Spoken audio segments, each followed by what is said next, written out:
Meu nome é Ana Paula de Lima Silva, eu tenho 42 anos, sou casada, tenho um filho de 25 anos que se chama Matheus, meu esposo se chama André e eu nasci aqui na Vila Prudente, na favela da Vila Prudente, então minha história sempre se iniciou aqui mesmo na favela, então desde que me conheço por gente, eu nasci, me criei e até hoje estou aqui na favela.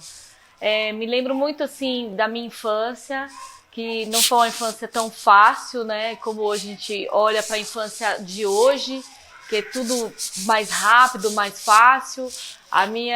Mas foi uma infância muito boa, mesmo com todos os perrengues. Perdi meu pai quando eu tinha 9 anos de idade, então foi minha mãe que me criou, eu e meu irmão. Então assim, a nossa adolescência já veio com a referência da nossa mãe, né? Então já não tinha mais a referência do meu pai. E eu lembro muito eu brincando nos becos daqui da favela. Eu gostava muito de brincar de boneca, andar de bicicleta, embora eu não tinha bicicleta, então eu andava na bicicleta das amigas. Uma coisa também que eu gostava muito na minha infância, que eu sempre me recordo no beco da minha casa, no quintal, eu gostava muito de brincar de escolinha. Então eu juntava as criançadas e eu era professora, é claro. Gostava muito de brincar de escolinha, acho por isso que hoje eu acabei me tornando uma professora também, que acho que veio muito dessa questão da minha infância também, de gostar, de passar um pouco daquilo que eu aprendi. Tive uma infância muito boa. Na minha adolescência, eu tive a experiência de ser mãe, né? Com 16 anos eu engravidei, e aí fui mãe adolescente, tive que parar os estudos, e depois retornei, quando meu filho já estava com uns 2 anos, volto, porque eu vejo a necessidade de eu continuar naquilo que eu tinha parado por conta da gravidez e quando eu percebo que a gravidez não era uma coisa para mim parar tudo na minha vida, e sim que eu tinha que continuar. E aí eu retorno meus estudos e aí penso em entrar fazer faculdade, aí quando eu começo a fazer uma faculdade de teologia primeiro, uma faculdade que é desconhecida por muitos, porque é um mundo mais masculino. E aí eu, com 19 anos, eu entro para fazer a minha primeira faculdade, minha primeira graduação, e que também foi um divisor de águas para mim, por estar nesse universo masculino e ver a necessidade das mulheres, né, se posicionando mais. Lá aprendi muito e depois da minha vida vim fazer outra graduação, que foi a pedagogia, e trabalhei no projeto social também aqui no Centro Cultural. Hoje trabalho numa creche, então assim, vejo a minha história aqui dentro da favela assim, muito boa, assim, muitos aprendizados, choros, e foi muito bom, e tem essas recordações assim da minha vida. Pensando assim, eu sempre tive essa gana de pensar, né, no outro, né, uma coisa que eu fui crescendo, até pela minha participação mesmo da igreja, quando eu participei das Jornadas Mundiais da Juventude, que foi uma experiência muito bacana na minha vida, que o Padre Patrick me proporcionou, e eu vi que eu tinha que fazer muito mais, né, e que eu poderia fazer mais. Acredito que a gente não pode mudar o mundo, mas se você consegue mudar pelo menos o local onde você vive, você já está fazendo a diferença. E aí, por conta disso, eu sempre me envolvi com as questões sociais, então isso já há bastante tempo, então eu sempre estou nessa luta pelas causas sociais, da questão da injustiça, da desigualdade social, pensando numa melhor qualidade de vida para as crianças. Então, sempre penso nisso, e hoje eu abraço muito a questão das mulheres também, e das mulheres de favela, e também das mulheres negras, que precisam muito.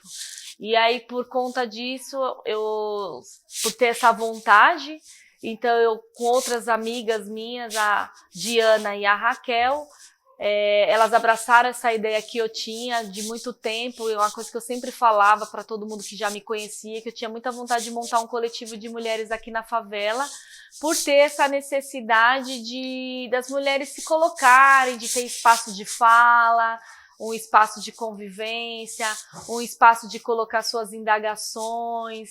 E aí a gente construiu esse coletivo, conseguimos mesmo no meio de uma pandemia, que foi muito difícil, foi desafiador para nós, mas construímos o coletivo, convidamos as mulheres e começamos a iniciar. Neste coletivo foi muito bacana, os testemunhos, a gente faz uma vez ao mês, né, sempre no último sábado do mês que a gente faz esse coletivo, esse encontro com as mulheres. E a gente vê que a troca é muito importante e se faz necessário. E aí deste coletivo de mulheres, a gente também se envolveu no projeto Bike Favela, né? E esse projeto também a gente abraçou junto para fazer a rede junto com o coletivo de mulheres. Porque quando eu e a Diana começamos a participar do projeto Bike Favela, eu me espantei muito com o percentual de mulheres pedalando, que é muito pouco. E aí pensei, conversei com a Diana, por que não a gente unir as duas coisas? O coletivo que a gente já vai trabalhar essa questão da autoestima, do empoderamento feminino, né? Que não é porque nós mulheres faveladas somos diferentes de outras mulheres que não são. E principalmente as mulheres negras, que é o que a gente está também lutando a favor, para que elas tenham esse espaço de fala. E por que não trazer essas mulheres para pedalar também, até para sair um pouco da sua rotina, para se sentir mais empoderada e perceber que a bike também é para elas. E a gente se conhecer a questão da mobilidade urbana. E aí a gente também está nesse projeto Bike Favela, trazendo principalmente as mulheres. Então nosso incentivo maior é com as mulheres pedalando também.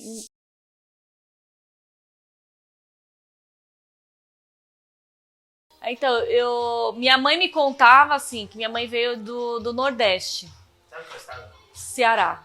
Então veio ela e meu pai pra cá morar.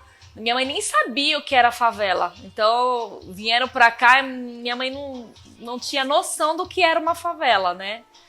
E aí quando ela veio, que ela viu um monte de barraquinho de madeira, aí ela falou, é isso que é uma favela, né?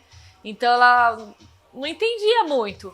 E assim, eu lembro das histórias que contavam, que falava que era da rainha do café, que tinha construído, que aqui era uma fazenda, e aí depois foi se passando, aí as pessoas começaram a ocupar esses espaços, a construir seus barracos. Essa era a história que eu ouvia quando eu era criança, né? E que aí veio construindo e foi tendo os barracos. E aí depois, quando eu já estava maiorzinha, eu via que tinha a luta pela questão do esgoto, que eu lembro que não tinha esgoto. Aí eu já lembro da participação da igreja aqui dentro da favela, do Padre Patrick, em trazer o esgoto, a questão da construção da creche que não tinha e que foi uma construção feita por mutirão. Então os próprios moradores, eu lembro disso, os próprios moradores construindo a creche. Eu lembro que não tinha água também, não tinha saneamento básico, então minha mãe ia pegar água lá do outro lado, lá nos bombeiros, vinha com a lata d'água na cabeça, ou pegava no torneirão que a gente tem aqui, né, que agora só ficou só o formato dele, que tinha uma torneira coletiva, que todo mundo pegava água ali. Então eu lembro muito dessa parte, assim, da minha infância, dessa construção dos barracos bem precários. Eu mesmo morava num barraco pequeno, né, que eu morei em 3 barracos, a gente sofreu com enchente também aqui, muitas enchentes. Minha mãe fala que quando ela veio pra cá, e logo ela já engravidou de mim, então ela sofreu uma enchente muito grande aqui, ela estando grávida, ela se assustou, queria voltar de novo pro Ceará, não queria mais morar aqui, e que era lá na Ilha das Cobras do outro lado. Depois ela veio morar para este lado, que era o barraco que a gente morava, que era pequenininho também. Então, essas memórias que eu tenho da construção da favela, né, assim.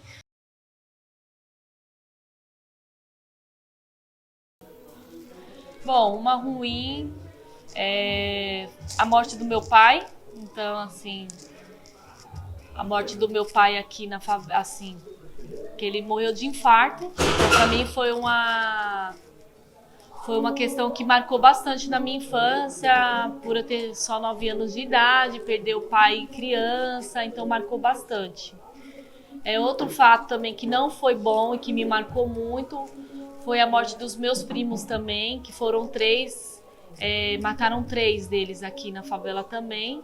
E que também foi bem pesado, assim, ver a cena deles, assim, espalhado aqui, né? Então, assim, por conta de um primo, aí os outros 2 estavam juntos, acabou morrendo também, né? Que não estavam fazendo coisa legal, bacana. E aí teve esse fim, né? E aí eu senti muito pelas minhas tias também, que sofreram bastante. E até pela própria imagem, porque chocou bastante. Então, assim, é uma imagem que me marcou bastante, de você acordar de manhã e você saber que 3 primos seus estão mortos, espalhados aqui na favela, assim. Então me marcou bastante essa imagem. Coisas boas, assim, da minha infância que eu tenho, assim, que eu marco de encontros que eu participava, como eu falei, da escolinha que eu participava do Seu Zé, que eu menina, assim, 8, 9, 10 anos, participei dessa escolinha, que era uma escolinha de espiritismo, mas era bacana, porque era o momento que a gente se encontrava, tinha a questão da gente querer ganhar doce no final, né, vamos lá, porque a gente vai ganhar um saquinho de doce, né? E como as coisas eram difíceis, às vezes os pais não tinham dinheiro para comprar o doce, então você tinha que se participar dessas escolinhas, né? Que era nesse momento que você ia conseguir. E aí era onde você queria ou não, fazia amizades, conversava, então também era bem legal. Outro fato, assim, bem bacana da minha infância, que agora puxando na memória, assim, quando eu falei que eu brincava de professora lá no quintal de casa, assim, bem estreitinho, que eu pegava a madeira do barraco, né? Era a lousa, e aí só arrumava o giz e fazia as liçãozinhas lá. E você construía com as crianças, junto com os meus amigos lá na hora também, na escola. E minha mãe falava, acho que não vai ter jeito, acho que você vai ser professora ainda um dia. E acho que ela não se enganou não, né? E acabei sendo. E eu tenho memória aqui de estar com os meus amigos, né, da igreja também, de vários momentos da igreja que eu participei desde a minha adolescência, da minha juventude, do Crisma, que foi aonde que eu comecei a participar. Então eu só tinha 19 anos quando eu comecei a participar da igreja.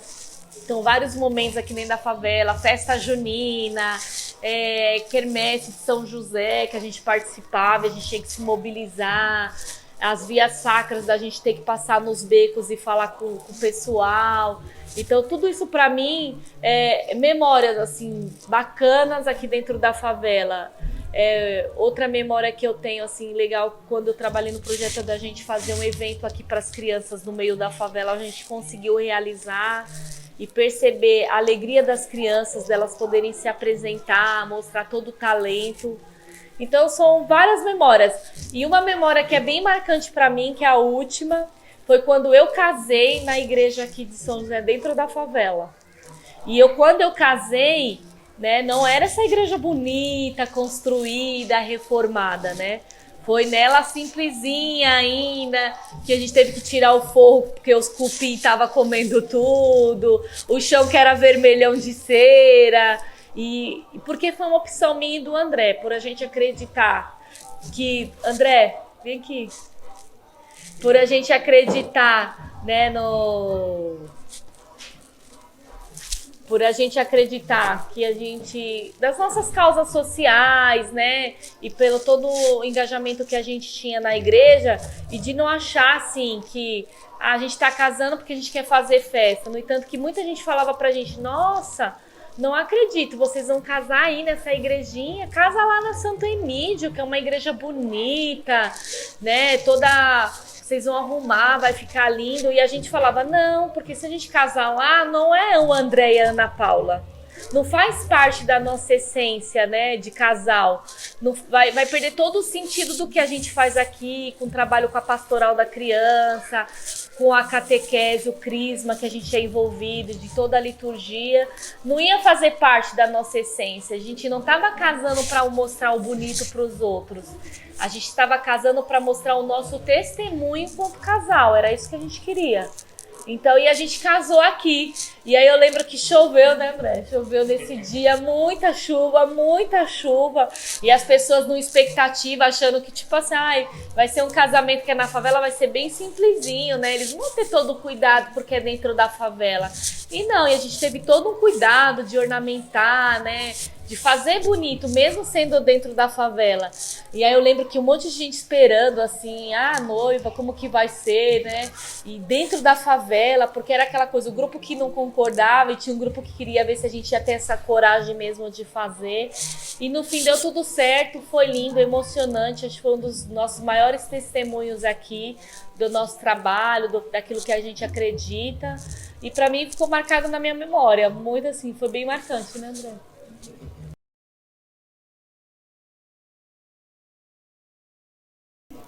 Eu acredito que acho que hoje, como a gente está no mundo das redes sociais, né, da tecnologia, eu acho que tem que ser guardado essas memórias em fotos digitais, porque a gente sabe que o papel, ele uma hora ele vai se acabar, né?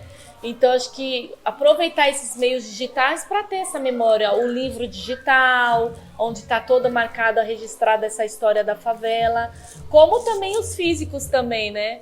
Então, assim, o nosso casamento saiu num livro também.